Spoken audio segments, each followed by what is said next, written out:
লোকসভা ভোটের ফলাফল পরবর্তীতে হিংসা প্রতিরোধে সর্বদলীয় শান্তি কমিটির মিটিং লোকপুর থানায়। গত 13ই মে চতুর্থ পর্যায়ে বীরভূম জেলার দুটি আসনে লোকসভা নির্বাচন সম্পন্ন হয়। আগামী 4ই জুন রয়েছে লোকসভা ভোটের গণনা তথা ফলাফল ঘোষিত হবে। তার আগেই জেলা পুলিশ তৎপর। লোকসভা ভোটের ফলাফল পরবর্তীতে প্রতিহিংসা প্রতিরোধে এবং শান্তি শৃঙ্খলা বজায় রাখতে বীরভূম জেলা পুলিশ প্রশাসনের উদ্যোগে ও লোকপুর থানার আয়োজনে বৃহস্পতিবার সন্ধ্যায় স্থানীয় থানা চত্বরে সর্বদলীয় শান্তি কমিটির বিশেষ বৈঠক আয়োজিত হয়।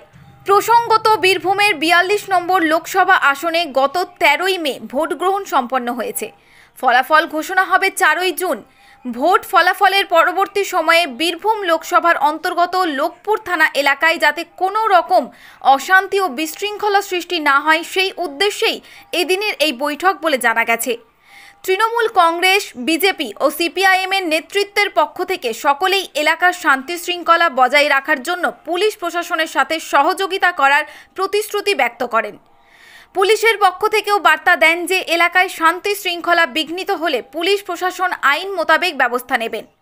লোকসভা ভোটের আগে ভোটের দিন যেভাবে সমস্ত রাজনৈতিক দল শৃঙ্খলাবদ্ধভাবে ভোট পর্ব মিটিয়েছেন এবং পুলিশকে সহযোগিতা করেছেন, ভোটের ফলাফল পরবর্তীতেও সেই রূপ পরিবেশ পরিস্থিতি তথা শান্তি শৃঙ্খলা বজায় থাকবে বলে পুলিশের পক্ষ থেকে আশা ব্যক্ত করেন।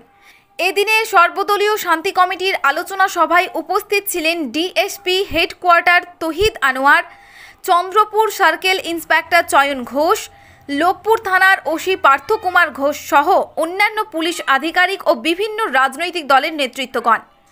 লোকপুর থেকে শেখ রিয়াজউদ্দিনের রিপোর্ট, বীরভূম নিউজ। ইম্পর্টেন্ট শব্দ একটা, কোনোভাবেই কোনো জায়গায় আপনারা খেয়াল রাখবেন, যারা এসেছেন প্রত্যেক দায়িত্বশীল মানুষ।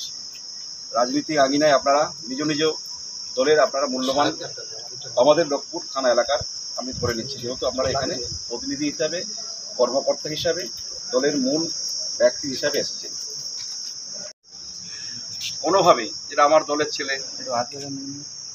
সেটাকে মানে একজনা বা অন্য দলের প্রতি ভালোবাসা, আমি অনেক ভালো পরিবেশ দেখেছি। একদল অন্য দলের লোকের সঙ্গে বসে এখানে আলোচনা করছে, বসে ভোটের দিনও পর্যন্ত একসঙ্গে চা খাচ্ছে, এই পরিবেশ কিন্তু আমি দেখেছি। সেভাবে কোনোভাবে এটা ব্যত্যয় না করে সেই উদ্দেশ্যে মূলত আমাদের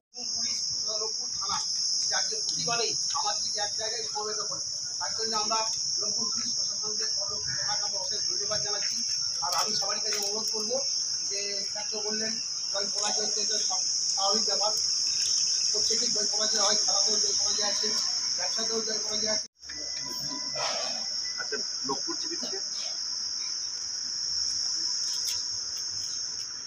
ডিএসপি হেডকোয়ার্টার সাহেব, সিআই সাহেব, বড়বাবু, বিভিন্ন পুলিশ আধিকারিকদের নমস্কার জানাচ্ছি। বিভিন্ন যে পলিটিক্যাল পার্টির নেতৃত্বরা এখানে এসেছেন বা কর্মীরা এসেছেন তাদেরকে আমি নমস্কার জানাচ্ছি। লোকপুর অঞ্চল তৃণমূল কংগ্রেসের পক্ষ থেকে আমাদের গণতন্ত্রের উৎসব ভোট প্রক্রিয়া আমাদের লোকসভা শেষ হয়েছে, খুব শান্তিপূর্ণভাবে আমাদের এখানে শেষ হয়েছে। আমরা আপনাদের দায়িত্ববোধ, আপনাদের দায়িত্ব নেওয়ার ক্ষমতা, সেই দিকে তাকিয়ে কিন্তু ডেকেছি এই জন্যই যে আমরা সবাই মিলে ডাকা হয়েছে। কেন আজকে ভোটের আগে ভোটের মধ্যে আপনাদের সহযোগিতা পাওয়া গেছে, আপনারা সেরকম আচরণবিধি মেনেছেন, প্রশাসনের সঙ্গে সম্পর্ক রেখেছেন, যার জন্য কিন্তু আমরা আমরা খরাসল ব্লক বা আমাদের লোকপুর যে আমাদের থানা, আমরা শান্তিপূর্ণভাবে সবটা অপারেট করতে চালাতে পেরেছি। তো 4 তারিখে ফলাফল ঘোষণা হবে। ছোটোখাটো সমস্যা আসতে পারে, হাতের 5টা আঙুল যেমন সমান নয়, লোকের 5টা কথা বলার ধরনও কিন্তু সমান নয়। কারোর সাধারণ কথাও খুব রাগ লাগে, আবার কারণ বাজে কথাও শুনতে ভালো লাগে। আমাদের উদ্দেশ্য খুব সুন্দরভাবে এত সুন্দর ইলেকশন হয়েছে, মানে আমি তো বলছি কি আমি ওয়েস্ট বেঙ্গল চাকরি করেছি, কিন্তু এখানে সুন্দরভাবে পিসফুলি আমরা যেখানে কিছু মত দেখেছি একটু বলেছি সরে গেছে সব, এবং পরস্পরকে সহযোগিতা করে এত সুন্দরভাবে আপনারা সমাজকে মানে কোনোরকম কারোরই কোনো অসুবিধা না হয় সেটা আপনাদের একমাত্র, এটা আপনাদের ভিতরের ইচ্ছার জন্যে আমরা করতে পেরেছি। এবং আমরা প্রশাসনের দিক দিয়ে আমরা যথেষ্ট চেষ্টা করেছি। এমনকি ইলেকশনের আগের দিন রাত্রিবেলা আমি চেষ্টা দিতে পর্যন্ত আপনার এলাকায় রেজাল্টের সঙ্গে মানে অনেক বেশি এক্সাইটেড হয়ে অনেকেই অনেক কিছু করে ফেলে। তো আপনি যেটা অ্যাডমিনিস্ট্রেশন দিক দিয়ে বার্তা আছে যে কোনো রকম বিজয় মিছিল বের হবে না। যে আপনারা ঠিক আছে, আপনার দেখুন যে এক্স-ওয়াই-জেড যে দলেরই হোক, আপনি জিতেছেন, আপনারা পরস্পর বা অপরকেও, আমি তো বলবো যে আপনি অপর পার্টিকেও মিষ্টি খাবার নিয়ে করেন, আনন্দ ফুর্তি করেন, খুব ভালো জিনিস। কিন্তু এই আনন্দ ফুর্তি এমন না হয়ে যায় যেটা বিশৃঙ্খলার সৃষ্টি হয়। আমরা নজর রাখবো প্রত্যেক জায়গায়। আমাদের মানে মোবাইল দিয়ে, মোটরসাইকেল মোবাইল দিয়ে বা আমার যে যত